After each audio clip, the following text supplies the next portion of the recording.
Hi guys, and welcome back to the channel. You'll be pleased to know that I have spent the last week doing a whole host of jobs to the 90, and we're going to start today with covering a little bit on the axles. But trust me, I've been busy.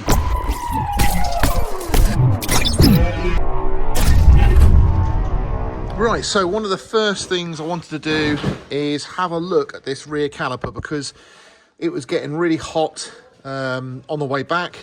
It's a bit smelly at the back here, and there's a lot of heat coming off our caliper there, so I think we've got possibly a binding caliper.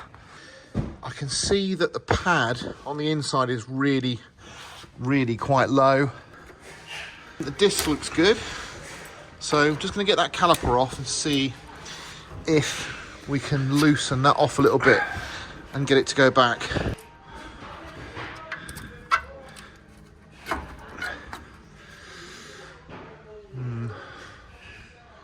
Not a lot of meat on there.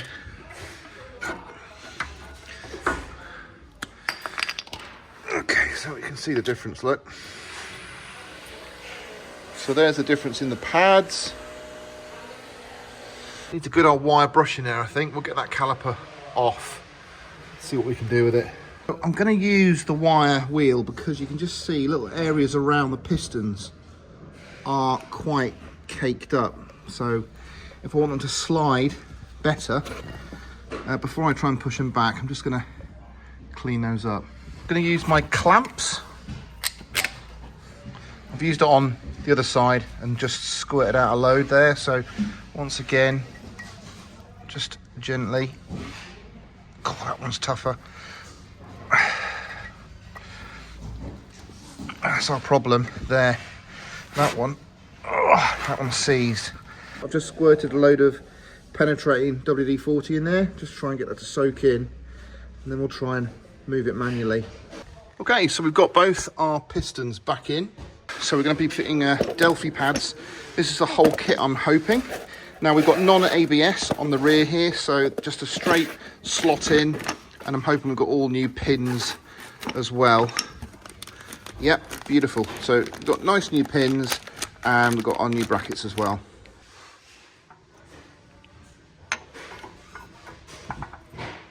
So that one was a little bit tight to get in, but not really. So they're sat in there nicely now. So we're putting our spring clips in. Obviously they've got a longer spread here than they have at the back. So this one goes at the top or the bottom of the caliper. So you can see there, push it down and in.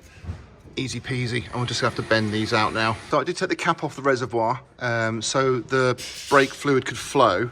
So there's our brake fluid. It's not awful, but because basically our pistons are pushed right back in, I don't think we'll need too much top up, but we'll put the top up in when we've done the other caliper. But I'm happy with that, and she should spin much smoother. Bit of slop here in the diff. Right, we've got a similar affair over here. You can just see there, look, pad wear is hideous. So there's no pad on that one at all. Okay, same process, just soaking that in some WD, and I'll flip it round. Once that's soaked in, I'll flip it around to the other one. But I wanted to show you the shoes. So look at those, really bad. So there's hardly any meat on that at all. And I know they're only rear brakes, but they still do something.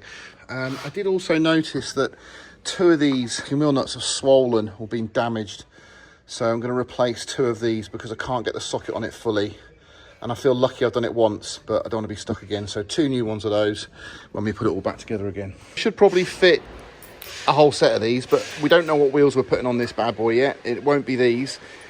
So we'll address that, but I'll need to put these two on because I want to make sure I can get them off again. So yesterday I did the brake pads, which were in desperate need of doing. And while I had that all apart, I did notice that we've got a lot of slop, a lot of backlash on this rear axle.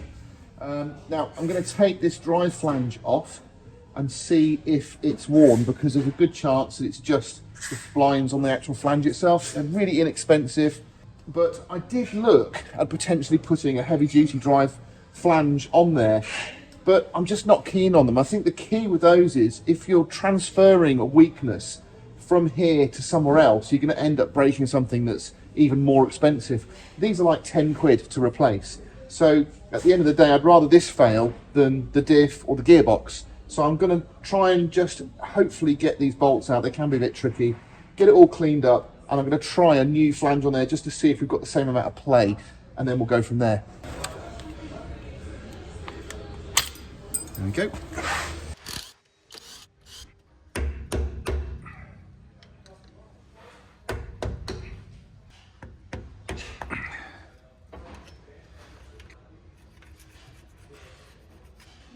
There is movement in this. Let's have a look.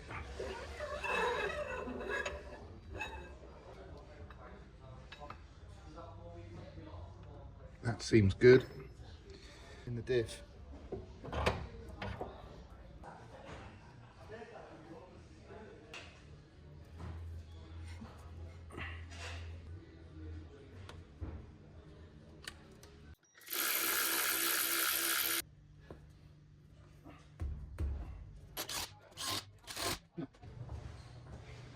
It's not clicking as much. I think replacing that flange was the right thing to do, because now we've got less movement, but we've still got it there. So we'll go try the other side and see how we get on.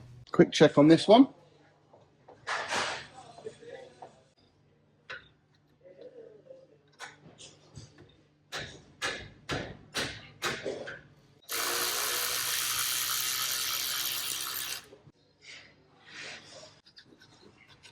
This has got an old paper flange on it like we're using, so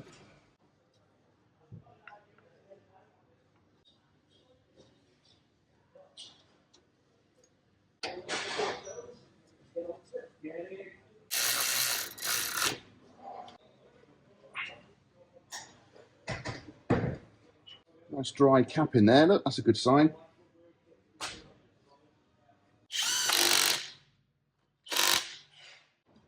Okay, so we have got movement, but we haven't got the knocking that we had on the other flange, because that was obviously wearing that out. So we have got to address the diff.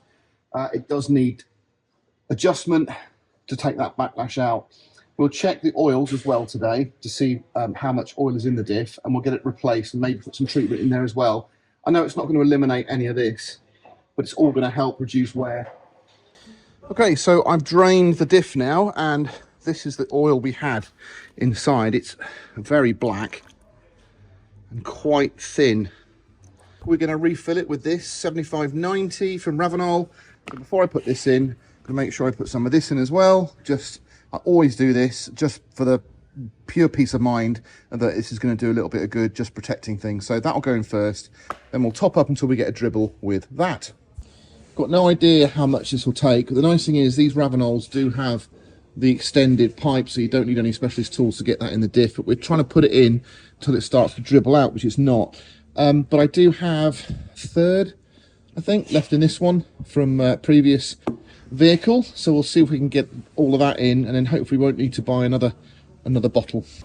It is dripping still a little bit, so that is now, see, look, it's now full. I don't know what the capacity is of that rear diff. Now it's not a Salisbury because it's not a 110, it's a 90, so it holds less, but it was just over a litre, which is really annoying because you'd have to buy extra. But then if you're doing both diffs, I don't know, maybe if you bought 3 bottles, 3 litres, you might only have a little bit left over, which would be good for top-ups. So if you're going to do the rear, I'd probably do the front as well.